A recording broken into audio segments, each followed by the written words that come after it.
Salut les poseurs, nous sommes dimanche, comme une fois tous les 7 jours en fait.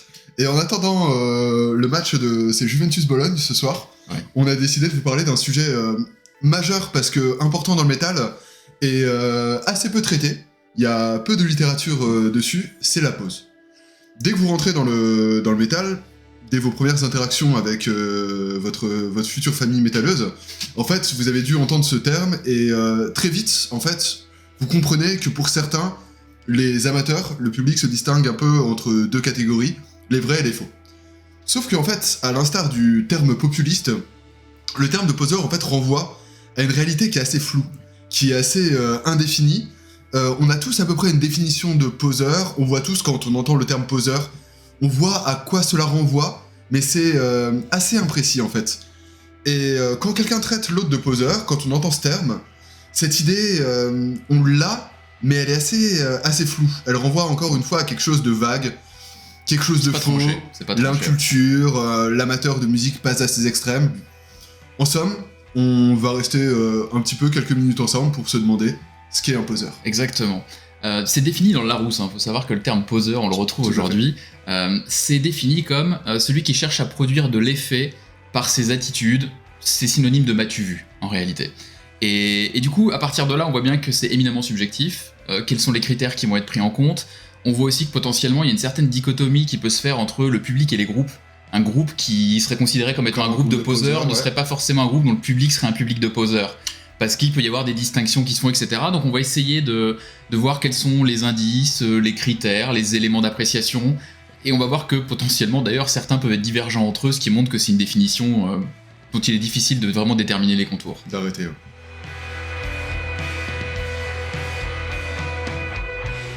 Lorsqu'on a réfléchi avec Dissab sur le sujet de la pause...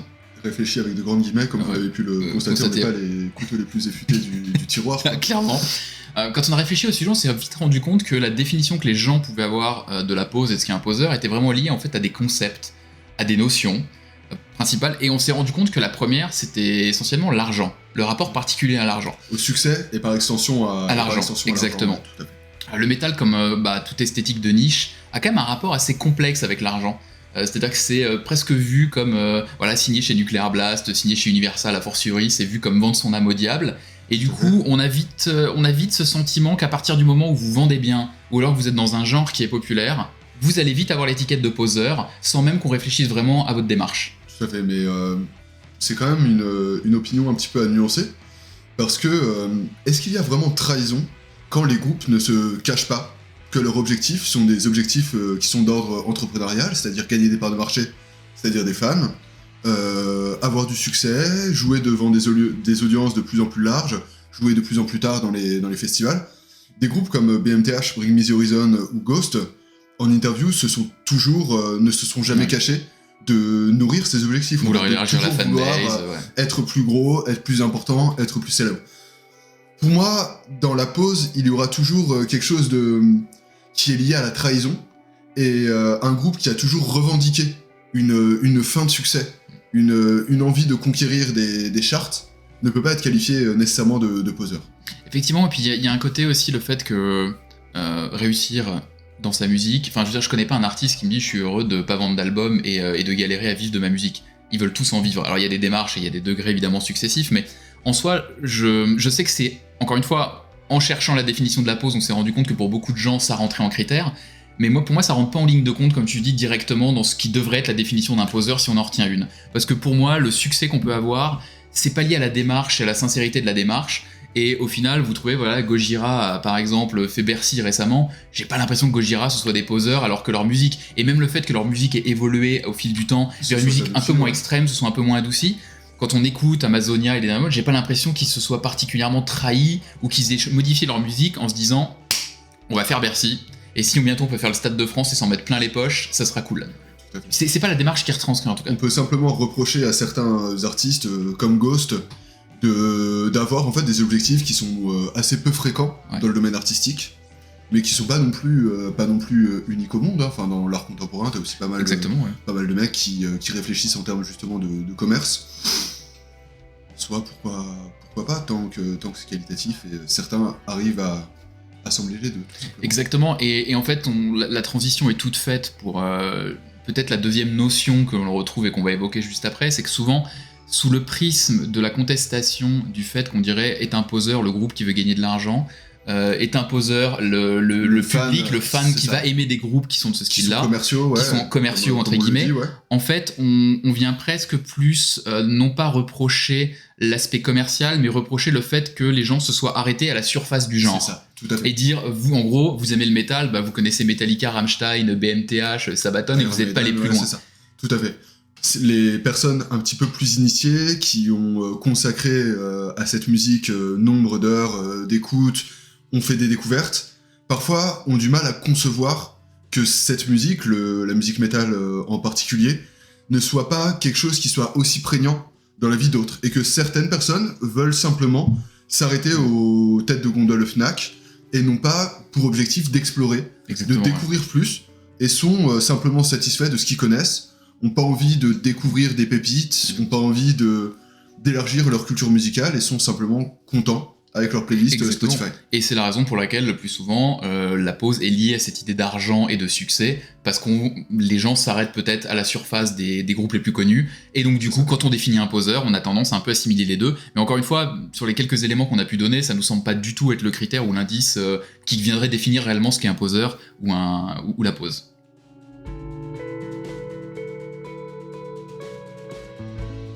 Lorsqu'on vous a parlé de l'absence de curiosité d'une partie du public qui de fait se fait traiter de poseur, ça nous permet en fait de faire une transition tout trouvée sur le deuxième concept qu'on peut rattacher à la pause, c'est l'absence de connaissances.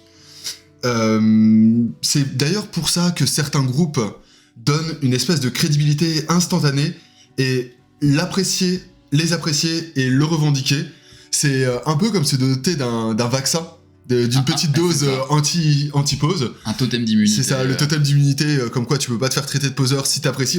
Franchement, on en a identifié quoi, 4 ? Ouais, il y en a 4 majeurs, mais il y en a plein en réalité. Hein, mais, il y en a pas mal, mais parmi eux, Darkthrone, qui est un groupe qui est absolument incritiquable, alors qu'il il mériterait de l'être un peu plus. Il y a même Merciful Fate, Necrophagus pour ceux qui aiment le death technique ou le death, c'est vraiment le truc. Et surtout Bolt Thrower, qui a cette espèce de patine un peu vintage, après une discographie quasi parfaite, mais qui est cette espèce de groupe tellement sincère que les apprécier, c'est un peu se doter d'une espèce d'aura. Et du coup, on peut retrouver un peu cette idée de pause quand on voit des gens qui vont acheter des t-shirts ou parler d'un groupe dont ils ne connaissent quasiment rien, mais vont l'utiliser un peu justement comme un totem et le mettre en avant pour dire « regardez, je suis légitime ». Et on retrouve ça parfois dans les concerts où vous voyez des gens qui vont se ruer ou dans les festivals pour acheter des t-shirts de groupes qu'ils connaissent absolument pas ou qu'ils ont à peine vus pour pouvoir s'identifier, etc. Ouais. Donc c'est une logique qu'on retrouve assez régulièrement et qui peut amener à ce qu'on dise que c'est un poseur ou pas. Tout à fait, mais dans le cas des concerts et des personnes qui achètent du merch de groupes qu'ils viennent à peine de découvrir, pour moi, cette attitude est un petit peu à nuancer. Parce que on peut se rendre compte du coup que ces personnes-là soutiennent un groupe qui leur a donné du plaisir il y a peu, qu'ils ne connaissent pas encore, qu'ils ne maîtrisent peut-être pas parfaitement comme certains autres, mais ce soutien financier peut être aussi apprécié de la part des groupes et peut être aussi une démarche active de sauvegarde de la scène et de soutien aux groupes émergents. Bien sûr.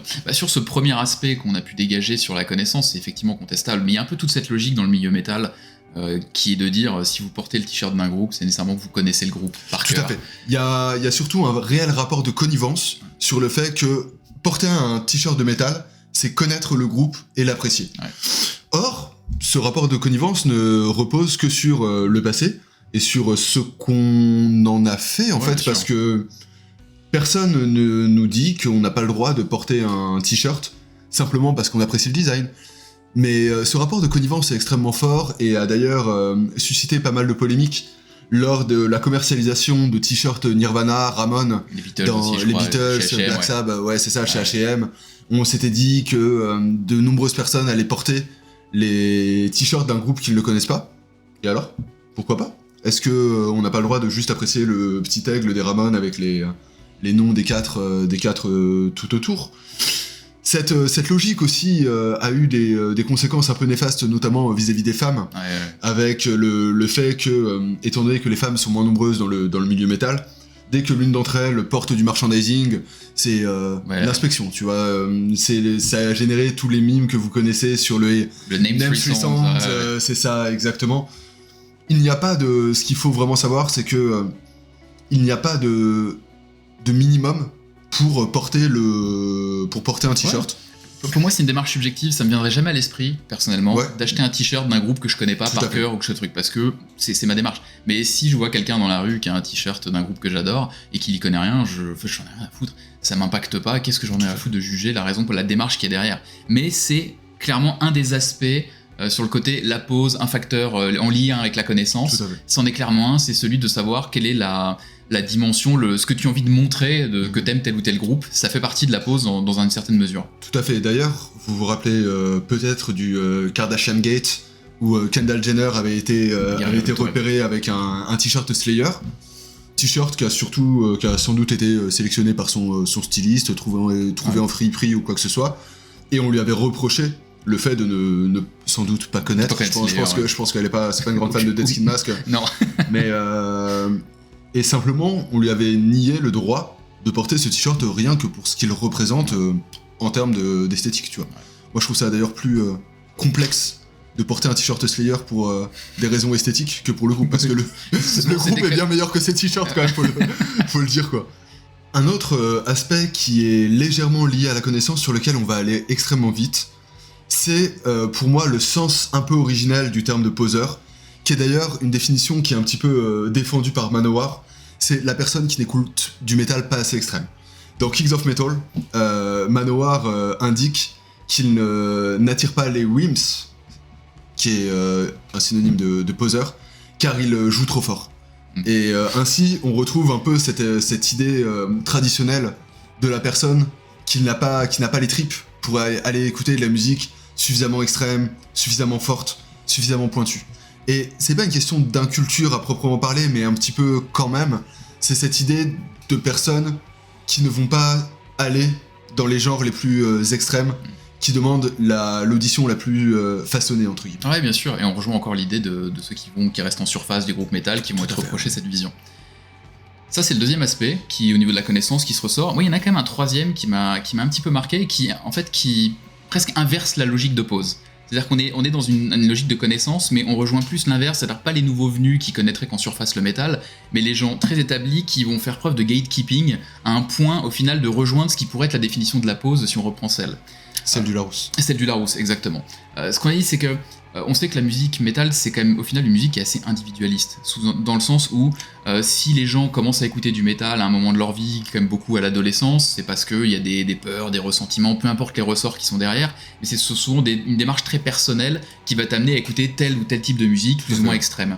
Et un rapport du coup hyper intime à cette musique qui parfois met des mots sur tes sensations adolescentes. Exactement, et ça continue évidemment dans la vie, et ça rejoint un peu ce qu'on avait dit dans la deuxième vidéo sur est-il possible de bien vieillir, c'est-à-dire que quand vous vous identifiez à un album, à un groupe que vous aimez énormément, vous vous l'appropriez. Et à partir de là, quand le groupe change sa musique, fait évoluer sa musique à un nouveau public, vous avez tendance un peu à freiner des cas de fer et à ne pas vous retrouver et du coup à vous mettre un peu en porte-à-faux sur cette logique-là. Et c'est là où on retrouve un peu, sous un angle très individuel, la pause. Ce serait alors de retenir une démarche qui serait acheter le t-shirt de tel groupe à telle époque, parler de tel groupe, pour mettre en lumière ce gatekeeping, pour montrer que vous êtes un vrai, que vous connaissez la vraie musique, la vraie époque, pour se distinguer au sein des métalleux comme étant les vrais. Voilà, et ça, c'est un phénomène qu'on retrouve aussi assez régulièrement et qui, du coup, le phénomène inverse. Tout à fait. C'est un phénomène également qu'on retrouve beaucoup dans des événements généralistes. C'est le fait d'aller au Hellfest en t-shirt Merciful Fate pour montrer que, ok, on est au même endroit que les fans de Sabaton, mais on vient pas pour les mêmes raisons. Exactement. On n'a pas le même maillot, on n'a pas la même passion, tu vois. C'est ça. Et cette-là, du coup, la pause, elle est vraiment inversée. C'est vraiment cette volonté de montrer aux autres c'est ça, qu'on est mieux qu'eux, élitiste en fait. pour se distinguer. Exactement, c'est au final, c'est vraiment une façon de montrer qu'on est hyper pointu.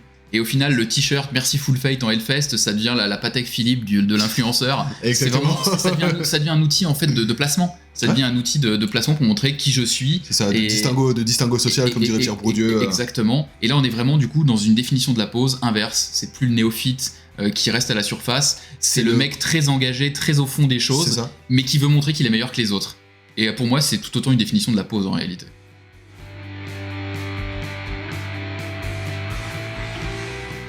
Au fond, ce qu'on a pu constater donc, c'est que il est possible d'avoir une culture musicale fournie et d'être un immense poseur. Ce qui nous laisse à penser que en fait, la pose n'est pas tellement liée à la connaissance ou l'absence de connaissance ou au fait d'apprécier des groupes qui ont du succès et qui économiquement fonctionnent bien, mais il y a un réel rapport entre la pose et l'absence de sincérité. Ouais, de la démarche. En fait, ce qu'on peut constater quand même, alors on sait que la grande famille du métal, c'est toujours un gimmick, un running gag que tout le monde sort, mais on peut pas nier qu'il y a quand même une espèce de communauté informelle. Plusieurs communautés informelles. Exactement, mais alors évidemment les protéiformes, aujourd'hui il n'y a pas un type de métalleux, on en parle dès qu'on parle du public du Hellfest et de tous les événements majeurs. Évidemment que c'est une fausse communauté entre guillemets, mais malgré tout, il y a quand même un point. C'est qu'aujourd'hui, dès qu'il y a un événement qui se passe en rapport avec le métal, t'as toujours quelqu'un qui vient te voir en disant « Hey, toi t'es le métalleux, qu'est-ce que t'en penses, machin ?» Cette espèce de truc exaspérant, mais ça montre bien qu'il y a quand même un ensemble de gens qui vont avoir des codes, des goûts musicaux, des événements auxquels ils vont se rendre, qui répondent quand même à une espèce de définition de ce que pourrait être une communauté. Et là, on retrouve la pose. C'est un peu dans cette idée que certaines personnes vont vouloir utiliser, arborer les codes, vouloir se donner l'apparence d'un métalleux et d'appartenir à cette communauté, juste à des fins pour, voilà, m'as-tu vu, ce qui rejoint un peu, encore une fois, la définition du Larousse qu'on a donnée tout à l'heure, alors même qu'il aime pas la musique, qu'il en a rien à faire, mais c'est se donner un genre en voulant se faire passer pour un métalleux parce que ça montre qu'on est extrême et qu'on est un fifou. Tout à fait. Et d'ailleurs, encore une fois, cette définition est assez proche du Larousse, c'est une définition qui repose sur le fait de provoquer quelque chose via l'attitude, mais ça rejoint également la définition, entre guillemets, artistique de quelqu'un qui pose pour un tableau, pour une sculpture, qui est en fait qui est quelque chose où en fait tu te donnes à voir au monde de manière extrêmement artificielle, parce que quand tu poses pour une statue, ta position, en fait, c'est pas celle que tu tiens et celle à laquelle tu te présentes au monde. Ce gap entre la personne que tu es et ce que tu donnes à voir, l'absence de calque entre les deux, pour moi, c'est vraiment celle-ci, c'est la vraie définition du poseur. À noter d'ailleurs que le métal n'est pas le seul style, la seule esthétique dans laquelle on parle de poseur. On en parle dans le punk, et on en parle dans le hip-hop, et en particulier dans le gangsta rap. Ces deux styles, en général, vont avoir un lien avec le vécu.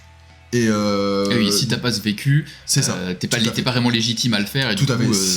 Si tu te prends pour un gangster et que tu n'es pas un gangster, t'as jamais commis de crime, t'es un poseur de fait. Si tu revendiques avoir commis des crimes sans en avoir commis, t'es un poseur. Si tu vis à l'arrache mais que tes parents sont des bourgeois et que le fait de squatter dans un squat, c'est une volonté plus qu'une contrainte, t'es un poseur. Effectivement, ouais. Et je pense que sur tous les aspects qu'on a donnés, qu'on a évoqués, à mon sens, et je suis d'accord avec toi, je pense que c'est celui qui se rapproche le plus de la réalité, c'est-à-dire quelle est la sincérité de la démarche, de l'attitude sous-jacente à ce que tu vas faire. Comment ton attitude se calque ou pas à ta personnalité? Est-ce qu'il y a un écart entre ce que tu donnes à voir en communauté et ce que tu es réellement, ce que tu aimes, les valeurs que tu défends? Exactement.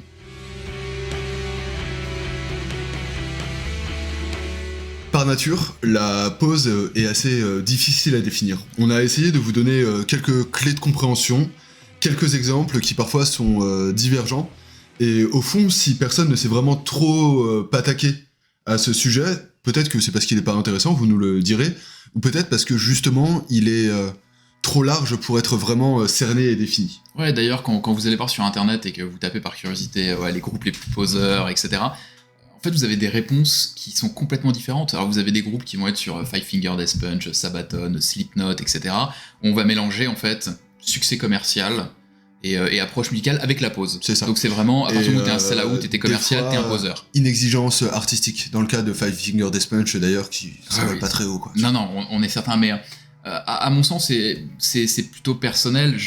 Pour moi, la pose, c'est plus affaire de démarche et de sincérité, plus que d'un aspect commercial. C'est-à-dire que pour moi, un groupe qui gagnerait des millions, etc., je m'en fous.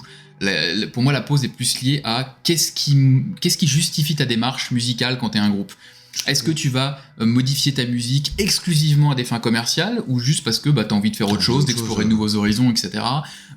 Et ça, pour moi, c'est vraiment le critère le plus important. Et côté public, Pour moi, la pose, ce serait plutôt davantage l'aspect de quelqu'un qui va arborer les codes, les vêtements, parler d'un groupe, etc., sans y connaître absolument rien, dans le seul but d'en faire un espèce de placement social. Et de dire, ouais, je vais mettre un t-shirt de métal, je vais me faire pour un métalleux, parce que ça va me donner l'image d'un dur, ça va me donner l'image d'un truc, alors que pas du tout. Mais pour moi, la pose, elle est plus là. Elle est vraiment dans la sincérité de la démarche sous-jacente, plus que dans un quelconque aspect commercial ou économique ou que sais-je. Tout à fait. Le métal, c'est d'ailleurs un genre qui se replie très souvent sur lui-même, hein, et avec beaucoup de jugements hâtifs, une vision excluante des autres. De toute façon, la définition de la pose, c'est souvent pour exclure des gens que les gens estiment pas légitimes. Et le débat au Hellfest sur le nouveau public, c'est exactement ça. C'est ça. Après... Enfin, c'est peut-être ce que t'allais dire aussi, mais pour moi, il y a un truc un peu bizarre, mais quand on écoute du métal depuis longtemps, en fait, qu'on le veuille ou non, on a toujours un peu ce sentiment de gatekeeping. On l'a tous un peu. Bien sûr. C'est juste qu'il y a des degrés qui me semblent acceptables. On a tous des trucs en disant, ah, j'étais là avant, vas-y. Parce que c'est le nôtre. Le nôtre, il est acceptable. C'est ça. Le vôtre, par contre, calmez-vous un peu, non, quoi. Mais... Arrêtez de traiter les gens de poseurs, c'est bon. Grandissez. Comme on dit souvent chez moi, stop être con. En fait, c'est qu'il y a une limite qui semble assez logique. C'est difficile pour nous, mon pote. Ouais, on sait, mais on sait qu'il y a une logique en réalité. C'est de dire, oui, il y a un peu de gatekeeping, mais on va pas empêcher les gens d'écouter. Si vous trouvez quelqu'un qui a un album, un t-shirt, du groupe que vous aimez mais qui connaît rien, qu'est-ce que ça change à votre passion ? Exactement. En fait, ça change absolument rien. Et au final, de toute façon, je pense qu'on est tous plus ou moins le poseur d'un autre. Donc il n'y a pas trop de doute là-dessus. On va finir sur quelque chose, c'est que quand on a fait quand on a fait des recherches pour cet épisode, j'ai une très bonne nouvelle à vous annoncer, c'est que si vous êtes un poseur, il y a des poseur de métal, c'est ça, il y a des annonces d'emploi de poseurs métal qu'on va vous mettre en description. Vous pouvez les lire, là elles sont en screen sur votre écran. Si vous correspondez à ces compétences, que vous les avez, que vous avez l'expérience nécessaire, n'hésitez pas à candidater, les temps sont durs. Effectivement. Et on aimerait bien que vous ne soyez pas au chômage. Exactement, et surtout pour le reste, on vous invite évidemment à donner votre avis en commentaire, n'hésitez pas à nous dire ce qui est pour vous un poseur, les groupes de poseurs, etc. Si vous avez des potes poseurs, vous pouvez mettre le hashtag balance ton poseur pour les afficher, il faut clairement les dénoncer. Et en tout cas, j'espère que cette nouvelle vidéo vous aura plu. Encore merci de nous suivre sur nos conneries de Vivement Doux Manche dès qu'on le peut. N'hésitez pas à vous abonner, à commenter, et à très vite sur la chaîne Hands Up.